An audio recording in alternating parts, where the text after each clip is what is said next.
Yes, is it possible to get the, yeah, it's great. All right, welcome back to the Cognitive Science Colloquium. I'm so delighted to be introducing Carol Padden. Carol's a professor in area of communication here at UCSD, and also, of course, our fearless leader in social science, the new dean of social science. Carol's been at UCSD for 31 years, so she's a real veteran. She's well decorated with awards. She's a Guggenheim Fellow. She's also a MacArthur Fellow. This is an award that's often called the Genius Grant, and it's really given for pioneering and creative work. And Carol's work on sign language is truly that. Carol's new work on emerging sign languages, I think, gives us an unprecedented view into the origins of language.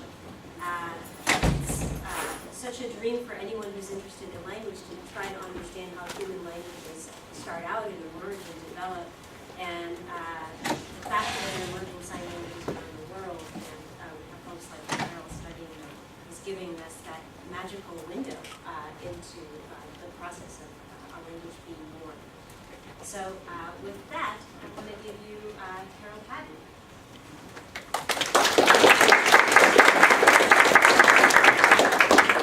It's my pleasure to be here. It's really an important moment for me, because when I put the talk together, I really think the entire talk is a journey through my career. I decided in high school I wanted to do linguistics, so I went to Georgetown, majored in linguistics there, graduated in 1978. But when I started in 1974, they were just about that time, really starting. I worked in Bill Stokey's lab.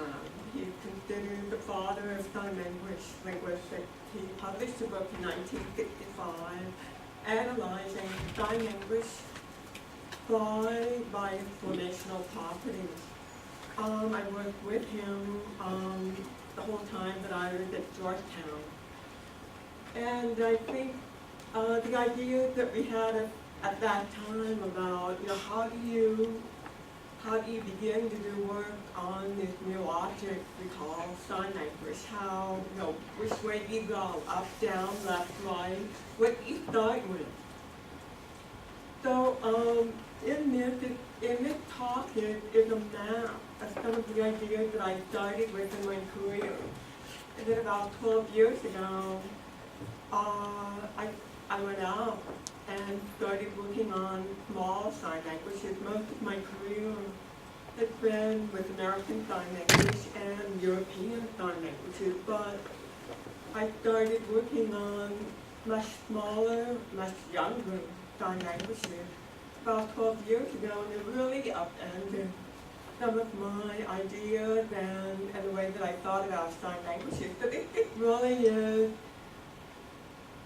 part of the story. Is about things that have endured in sign language research, and then some things that I think have changed in an important way. So I'm treating this as a kind of map. So we'll go ahead and get started. So this, what I'm talking about today, is a series of experiments that were only made possible by collaborations that we carried out with people at Tufts University, here at Center for Research in Language in the University of Haifa. So the group at Tufts University, we started working with them because of their involvement in a very small sign language in the southern part of Turkey, in the central Taurus Mountains. So we collected some data. I'll be presenting that today. And then from all the work here at CRL, we've been working on a variety of other sign languages, Kenyan Sign Language, Japanese Sign Language. We had people drop in to talk to us about German Sign Language and various others. So this particular group we we've worked with maybe 5 or 6 different sign languages. And then of course my research group that started this whole, this new path and a very long journey. My research colleague, Wendy Sandler, Mark Aronoff, and Louise now, and their group at the University of Haifa in Israel. With this group, we started working on a study of sign language. And what was interesting was that all 4 of us were trained about the same time. We all got our doctoral degrees in the 80s, and then we all took jobs having to do with language. And then to meet again at this point in our career and really to go back and think about what are some ideas that we, what are our configurations or what are the ways that we think about language. So I want just quickly to do a quick overview of key ideas about sign language. The most obvious, of course, is that there are additional manual languages, but these other characteristics are less obvious. We're looking at active using of sign language for social communication. All the sign languages that we know about are comparatively young when you think about spoken languages. Some are very young, even new. And we define new as they were spontaneously created in the community within the last 1 to 3 generations.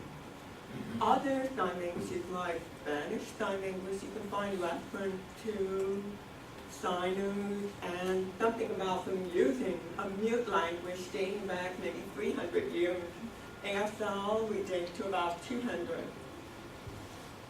They're all small languages. ASL is a world sign language, but within North America, maybe 200 to 300,000 signers.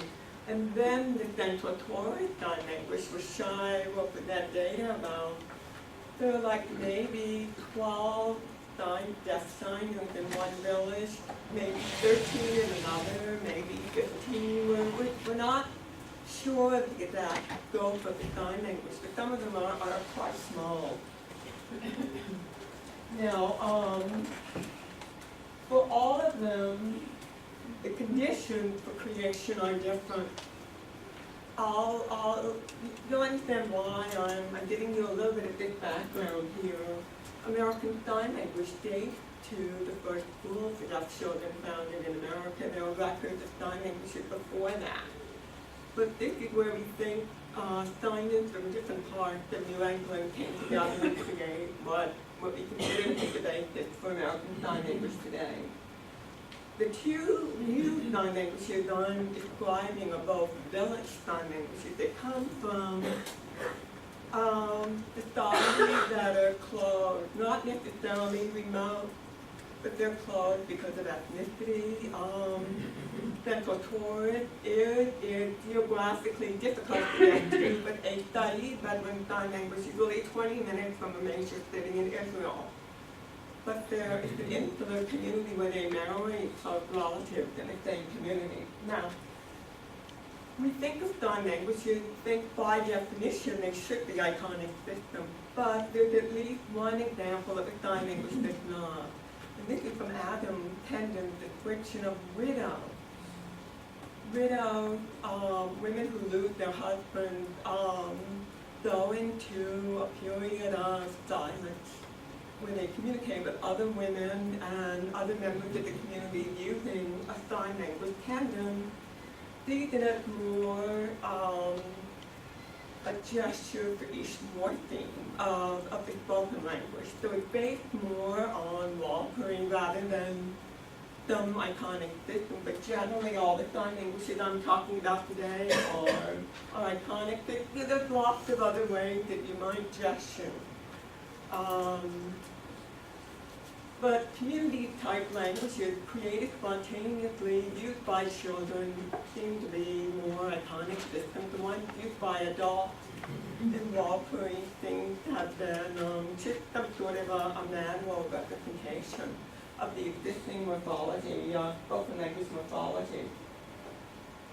So what is a class of iconic sign languages that have been described today? So home sign, this is a case of typically one deaf child in a family creating an individual sign language. John Haviland and also Ted DePaula and his colleagues have described family sign languages where you have sign language used only in a single family, by siblings, maybe 2, 3. In the case of Sushi and DePaula, they were describing a family sign language on an island in the southern part of Japan. In that case, they have sign language transmitted across generations of the same family. Mara Green described another situation of sign language which people themselves in Nepal call natural. These are deaf individuals who are born in a large urban area and have contact with each other, but it's not organized by school. It's not organized by any kind of institution, so it's not a village to keep people together. The deaf people distributed over an area and probably more used to communicating with hearing people. And then beyond that, we have village sign languages. I'll be talking about 2 of those today. There are more, you have several deaf people born in a village, and then you have a lot of hearing siblings and hearing relatives, the hearing members of the community learning the language as well.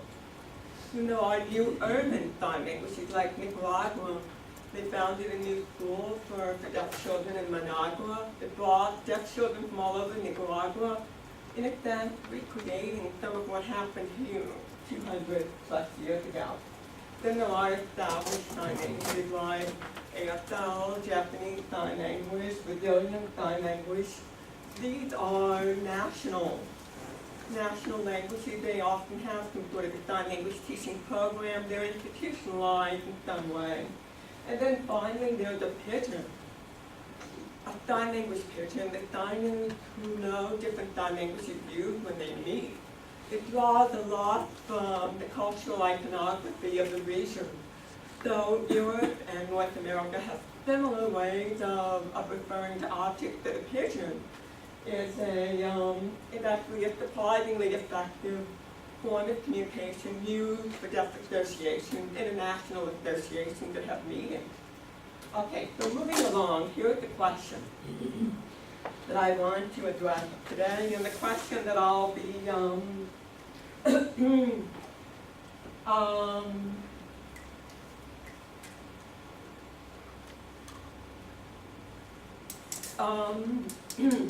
the question itself represents a shift in the way that I've thought about sign languages. Here,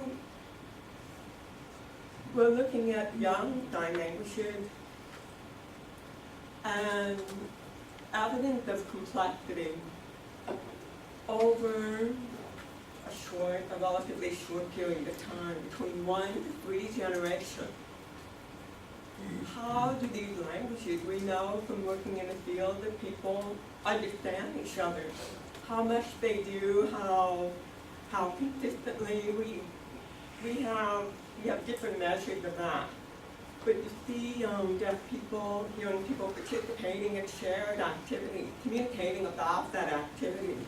We know that there's meaningful communication. And at the same time, we think, okay, language, the form of the language changes, even while people maintain meaningful communication. So what can we detect, or can we in some way describe emergence of structure against the backdrop that all of this communication is meaningful?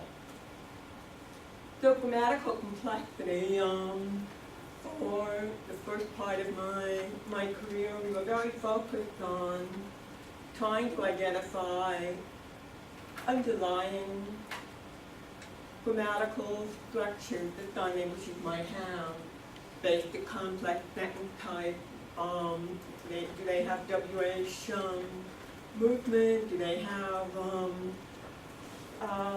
relative clauses, different types of relative clauses, negative, how is negation expressed in different sign languages. So some of the work you can see typological comparison of sign languages. All of this, the idea that there are grammatical structures that are general to all languages, whether they're expressed in one modality or another. But the kind of grammatical complexity I'm talking about today is another type.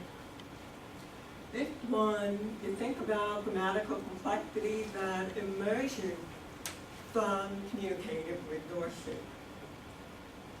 And by those we mean physical resources. So spoken languages have available a variety of ways of making sound. Typically you make language using the vocal tract, but there are a few languages that use whistles. Now, and they tend to be very limited in use, and so sign languages we know have a different physical apparatus. You have hands, you have a head, face and a body. So given those resources, what can we find some sort of organizational complexity that arises specifically from those resources? And that's what we were trying to do in my lab. We're looking at something we call broadly human communicative movement. What do we mean by this? We think we're now broadening the scope of our inquiry, not just sign language, but to think of all humans that use body movement as a part of communication. In the case of sign languages, it took us a while actually to discover this. We have been working about 5, 6, 7 years together, and we sort of almost like we woke up one morning and said, you know what, the body is not simply an articulator, the body is also a signifier. And we published a couple of papers on this, that the body, arguing that the body itself expresses the notion of agency, the notion of subject. I won't be talking about that so much. But we came to realize that there were signifier properties of the body itself, of the arm, the hand, the face, the head. People describe signifying properties related to space, because sign languages are spatial languages. That seems the right place to look for these kinds of properties. But what I'm talking about today is not about space. It's not about the things that I think are unique to sign languages, but those things that we think are possible with human communicative movement, broadly viewed. So we began, if you broaden this idea of human communicative movement, it's a mouthful, but if you HCM, if you think about it more broadly, then the scope of what you look at is, of course, code-speech gesture. You also look at gesture that non-signers use in those instances where they need to communicate silently, because neither interlocutor knows the other's spoken language. You've been in the market, you've been trying to communicate with someone, and you know that you can use numbers to say 3, I want 3 of this, and how much money. The idea, so speakers can use silent gesture. We're not going to call it pantomime, but that's the kind of genre that's used for performance. But there's also co-sign gesture, even signer gesture. Why do they gesture? because they need gesture too. Sign language doesn't completely take over the entire range. Even signers requesting concept categorically need analogic representation of gestures. And then of course sign language as the most highly organized of all of these in the category we're calling human communicative movement. So with this kind of thing, it becomes important to find out what gestural capabilities all people have, not just signers. So we began with just a very, very simple naming task. We asked signers of new sign languages and those of established sign languages, along with undergraduates here at UCSD, and hearing non-signing undergraduates, no experience with sign language, they've never taken a sign language class. We give them the same task. Tell us what you see in the picture, identify it, name it, and tell us how many. So pictures like this, we wanted number, we thought maybe we would push them to identify objects rather than to identify what they do with the object. So these were all, we started with handheld tools. So we threw a lot of things in, we put clothing. Clothing is maybe, it's handheld, but it's maybe not tools, but we've been working through this problem for several years, but we came to sort of the category that other publications refer to as artifacts, or they're man-made, they're created by humans. So, paintbrush, it include cosmetic, lipstick, mascara, hand-saw, rake, mop. We have 24 of these items. So we presented them to non-signing undergraduates, a few of which I'll demonstrate here for. We asked them to just say, what is it and how many are there. So paintbrush, you see they all have something in common. They mostly do. This one is a little bit side to side, but it's up and down. It might be a painting on a wall. You could be painting furniture or painting a barrel, but they don't. So all of them painting walls. And all of them, they have a movement in common. And they might order the number before or after. Some of them try to find an actual wall or an imaginary wall. But what they all have in common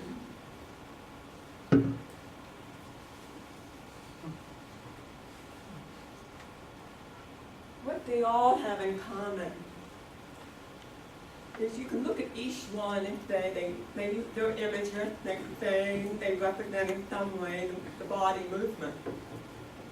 But what we're looking for is something beyond images of iconicity. We're looking for something we identify as pattern, that they share a similar strategy. We're talking about this object. So all of them, you can think of up and down movement, but they all use handling, which means they show you how they hold the tool.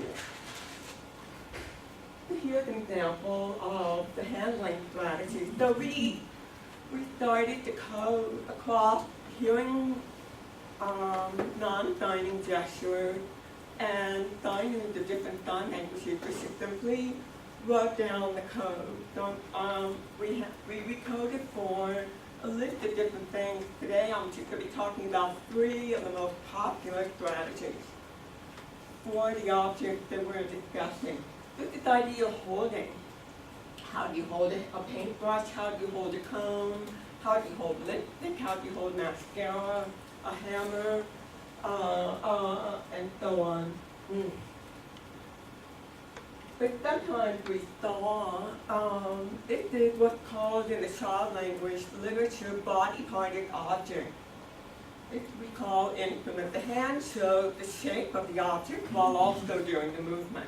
The screwdriver is about twisting, but they use the index finger to show the shape of it. If it were handling, it would simply show how they held it, but nothing about the object itself.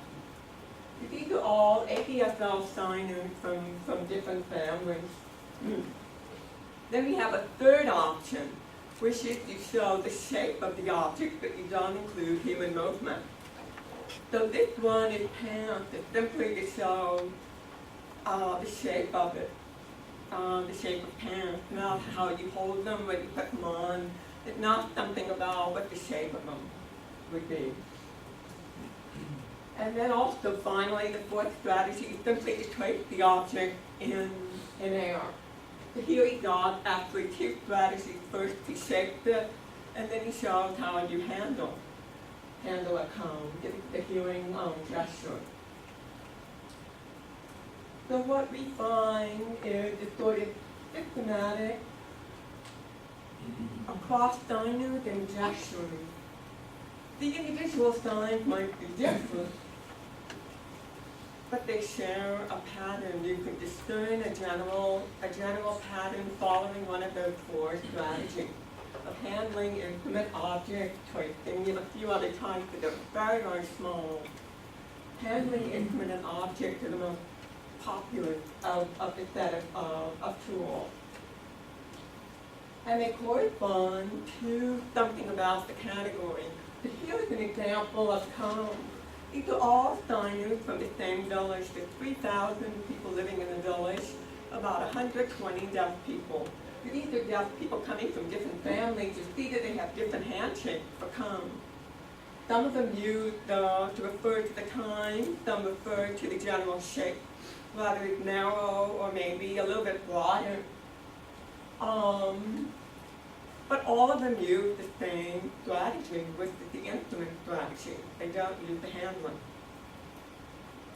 Okay. Now, just to review quickly, tools by far, overwhelmingly across the group of people that we tested, use one of these two patterns, either to show how you hold it, or to show the shape of it for weight, or for weight, whether you hold the object or. So, overwhelmingly, hearing American non-signing gestures use handling. A few of them use instruments. So, for example, scissors was almost always showing the shape of it. We didn't see a lot of handling ones. The certain types tend to elicit, like rock, scissors, paper. People never do scissors, they kind of do scissors, right? Okay. So I think those tend to be emblems. They tend to be fixed in a culture. And then we tested young veterans who are also predominantly handling. But when you go to a new sign language, it's reversed. You find the opposite patterning. They have disproportionately more instrument form. You also see the same pattern in American Sign Language. But not all sign languages quite work out this way. We think there's some where they still use handling. But importantly, all the sign languages use the instrument form more than they use the handling. So, okay. So we started with tools. We thought, okay, pretty cool. Sign languages have more instrument form. They emerge quickly. But importantly, handling never disappears. It still remains in a language. So, for example, hammer, some ASL signs are always handling. Hammer is always like this, left click. But some of them you can switch. So I do this for toothbrush, and my father does this for toothbrush. You can do hand saw or hand saw. So it seems like you know what's going on with this dual pattern. You can highlight things like you can highlight the Asian thing, or you can highlight the features of the manipulated object. So we thought, why don't we, is it really about, is there something else going on with this pair? The fact that for this category you have this flexibility between the types of form. Why don't dynamics abandon handling altogether if they're going to make a disproportionate shift? Why not do it all the way? So we decided to refine the experiment and add a video component where again, Joshua and Simon would watch. They would see pictures, and they would also see videos of someone doing a typical action with the hairbrush. All of the same objects that we used previously. So, Simon too, and Simon, in the response to pictures, as we described previously, they prefer instrument over handling. For videos, Einstein gave sentences, unlike gestures. They would say, okay, this is blushing, this is painting. Einstein will do something translated like, this woman has a hair, this woman is brushing her hair with a hairbrush. Or this woman has a hairbrush and she's brushing her hair. So we took the part of the sentence that referred to noun, women have hairbrush. And then we analyzed the strategy used for that. And then for the part of the sentence where they're saying this woman is brushing her hair, we analyzed the strategy for that. And we found that for the verb clause in the sentences, they use more handling for than they would for noun. And then also they would use fewer. They would use fewer intimate forms for the verb and much more for the noun. So things like the dual pattern, in some way, again, is kind of a highlight or an emphasis, but there's flexibility. So we thought, well, how does this work exactly? You have flexibility of this pattern for providing or naming action and naming objects involving those actions. But importantly, if you're talking about, there are signs that refer to the product of the action. For example, wall paint. The sign for wall paint is paint. I'm going to the store to buy some blue paint. You can never use handling to refer to the product. You can only use handling to refer to the paintbrush. And then the same for wood. Wood comes from the sign for handsaw. You can never use this sign to refer to wood. You can use it for any reference to the object itself. So you have a lexicon that's building on this particular pattern. And importantly, the pattern is discernible even in non-signing. So what about gestures? What happens with them if they're presented with pictures of objects or pictures of action? So looking first at handling responses. Non-signing gestures are significantly more likely to use handling for the video responses than the picture. It's slightly more, but it's significant. What you see is the opposite. Gestures are more likely to use instrument forms, even though the total number is very small. They use more than for the picture responses than the video. So there's something about instrument and handling that you can see at the very beginning of spontaneous creation. So what happens? So we're starting to think, well, maybe this sort of dual possibility is really about marking or talking about agency of the body in the form of holding, and then less about agency and more about the issues of the object when you're using certain other strategies. So we thought, okay, let's try and see, okay, this is for handheld tools. What about other categories? Are there other types of patterns that we might discover across sign languages? Notably, there are distinctions between tools or artifacts, man-made objects, and natural kinds in the world. Fruits and vegetables, animals, what do gestures and signers do? What can we say about the types of patterns that they choose?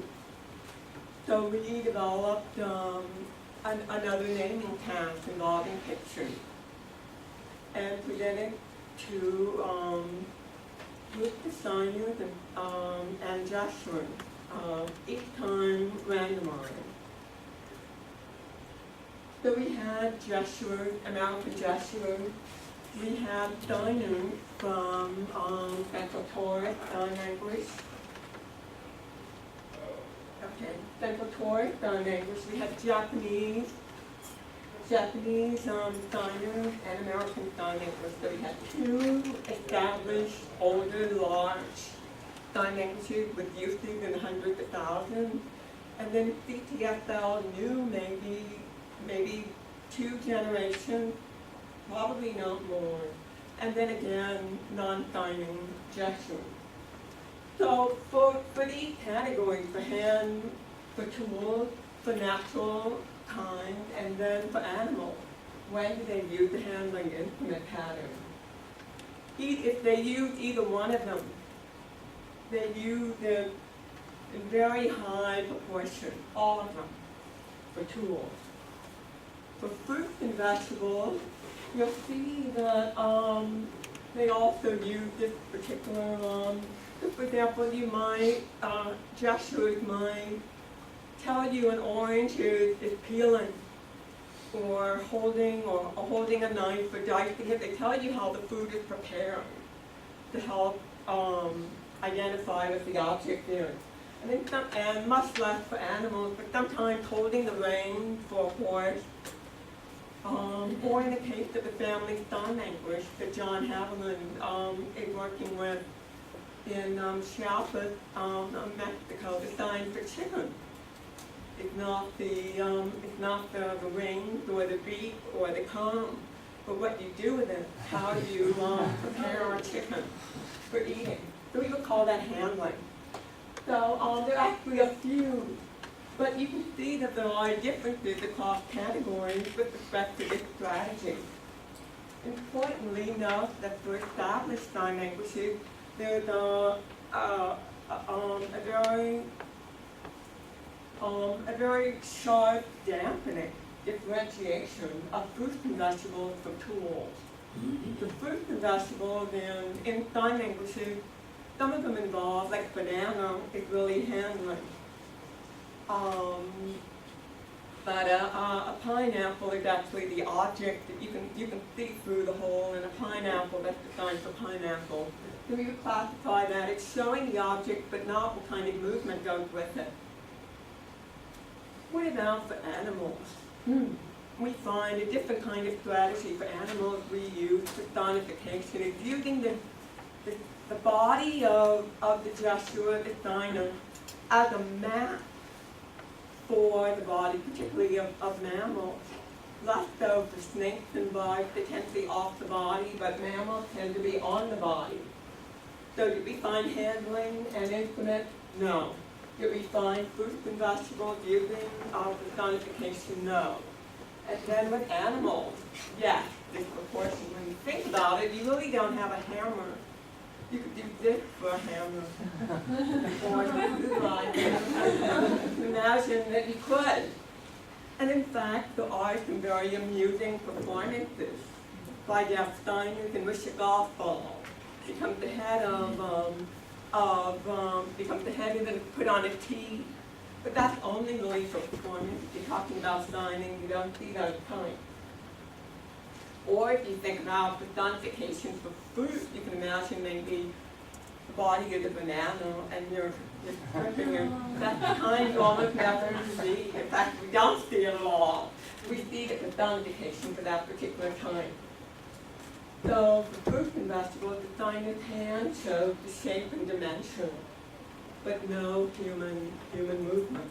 We call this the object strategy. So here you see disproportionately more use of just simply what is the shape of the object. There's some of that for tools and some of that for animals. Now, we differ in our analysis of these objects. In the child language literature, they have body part and object. They collapse two different types, what we call implement, which uses the actual movement as well as the shape of it, and what we call object. We think they should be differentiated because they distribute differently. The pattern distributes differently. A lot of the early literature on body part and object had objects. Somebody had things like an apple, and then they also had a cup or a tool. They would put them together for testing. We think those should be separate. And Bangladesh started doing this kind of work with young children. What's interesting is a lot of the very young children around age 3 or 4 use more object forms than implement. It might have something to do with their knowledge or their ability to abstract what is the typical human movement with an object. So across cultures, in veteran culture, mops are typically dragged. In American culture, they're typically pushed. So you would see here in veteran gestures using the dragging, they were handling, but it's a dragging movement. For American gestures, they use the pushing movement. So all of these is to be able to identify what is the characteristic human movement that's meaningful in that particular context. Now I want quickly to refer to a whole body of work in Balkan languages that make a differentiation between natural kind and artifact. So in English, we have no goose. This is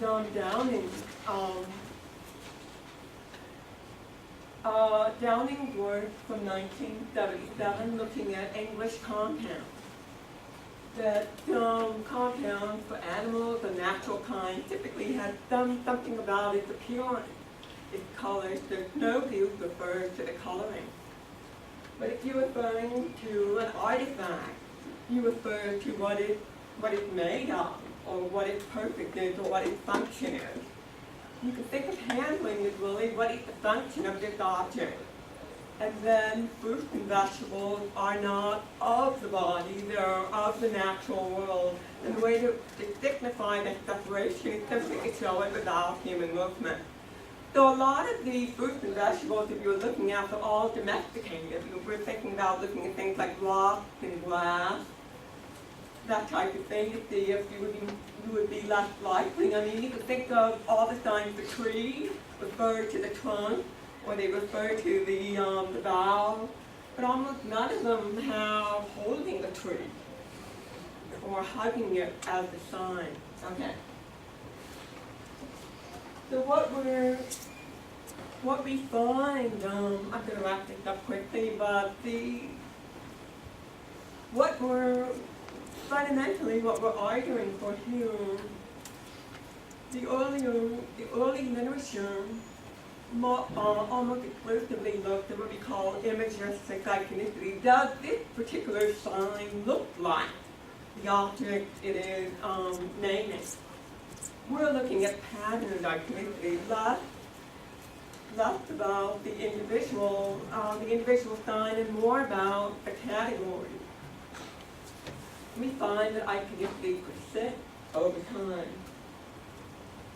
And that defines the patterning that is general to different sign languages. You can find early differentiation in non-signers when they're asked to use sign and gesture. We haven't looked at code-free gesture. In sign languages, the patterning becomes amplified and more differentiated. But the gestural roots never disappear. You still have handling forms for naming objects. They never completely disappear. And with tools, what's interesting is you have this dual flexibility. It's not found for fruits and vegetables, nor for animals. You don't have the option of shifting between, say, tracing an object. It's all object.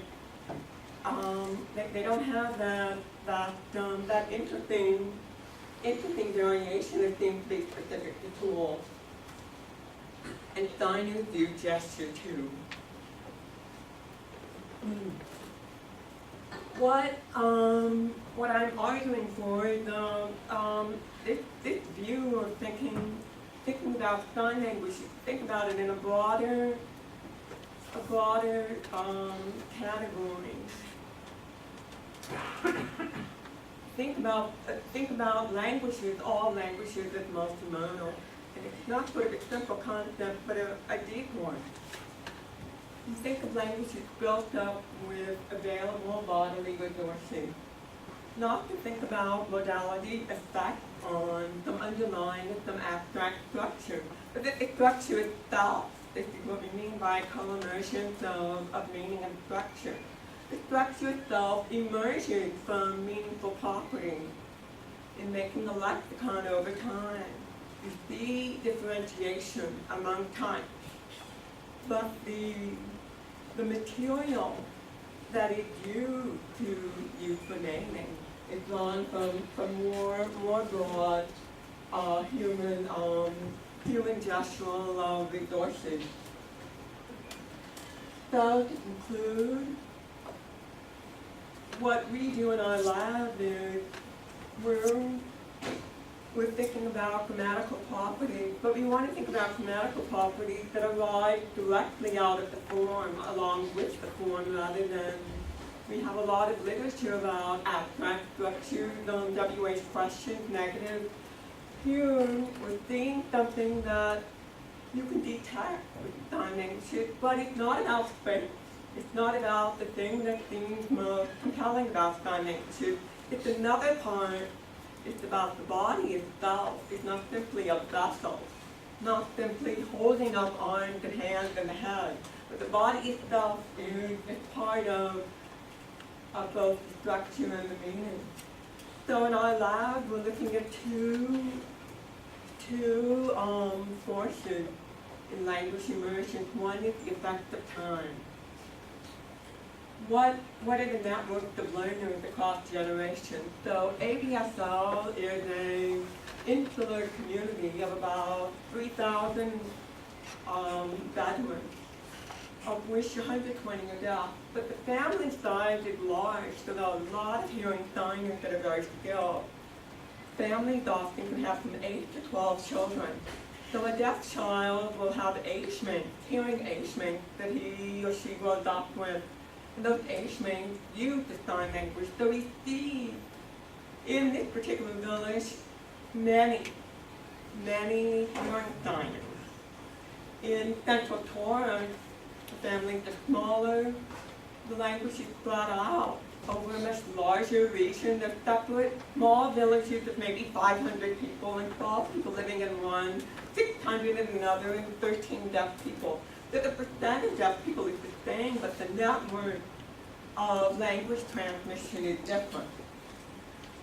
So we're also looking at the effect of community structure, the numbers of learners, and the extent of social contact between them. So the list that I gave you are kind of home signs and then natural sign languages on down the list. They all are, there are a list of ways the sign languages are configured as a result of the time of immersion and the types of community and the networks of language transmission within and across generations. And that concludes my talk.